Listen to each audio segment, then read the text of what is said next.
Hi friends, welcome to Nandanam Chowdeshwari textiles. నిన్న offer గురించి చెప్పాను కదా, అందరూ బాగానే ఫాలో అవుతున్నారు. మరి ఇంకొకసారి కొంతమంది కొన్ని డౌట్లు ఉన్నాయంట, దానికోసం ఇంకొకసారి చెప్పడానికి వచ్చానండి. నిన్న వచ్చేసి 14వ తేదీ దివాళీ పండుగ వచ్చేసి 14 నుంచి 20 డేట్ వరకు ఎవరైతే 5,000 పర్చేస్ చేస్తారో వాళ్ళకి వచ్చేసి 10 రూపీస్ కూపన్ ఇస్తున్నాము. ఆ కూపన్ ద్వారా వచ్చేసి దివాళీ పండుగ రోజు ఓపెన్ చేసి ఎవరైతే దాంట్లో విన్ అవుతారో వాళ్ళకి మాత్రమే ఒక శారీ అనేది గిఫ్ట్గా ఇస్తున్నామండి. ఆ శారీని కూడా ఇంకోసారి క్లియర్గా చూపిస్తాము.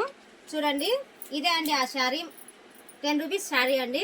ఎవరైతే 5,000 పర్చేస్ చేస్తారో వాళ్ళకి మాత్రమే. అది కూడా వచ్చేసి మన ఫాలోవర్ అయి ఉండాలి, తప్పకుండా ఫాలోవర్ అయి ఉండాలండి. 5,000 పర్చేస్ చేయాలి, ప్లస్ విన్ అయ్యి మన ఫాలోవర్ అయి ఉండిన వాళ్ళకి మాత్రమే ఈ శారీ ప్రైజ్ అండి. ఇంకొక విషయం వచ్చేసి, నిన్న నేను కట్టుకున్న శారీ వచ్చేసి కొంతమంది ఎంక్వైరీ చేస్తున్నారు. అది వచ్చేసి నేను నిన్న చెప్పడం మర్చిపోయాను. దాని గురించి ఫుల్ వీడియో వచ్చేసి మన యూట్యూబ్ ఛానల్లో ఉంది, లింక్ బయోలో ఇస్తున్నాను. ఎవరు మిస్ అవ్వకుండా యూట్యూబ్ ఛానల్లోకి వెళ్ళి ఆ శారీ గురించి డీటెయిల్స్ అన్ని కనుక్కోండి. ఓకేనా ఫ్రెండ్స్? Bye friends.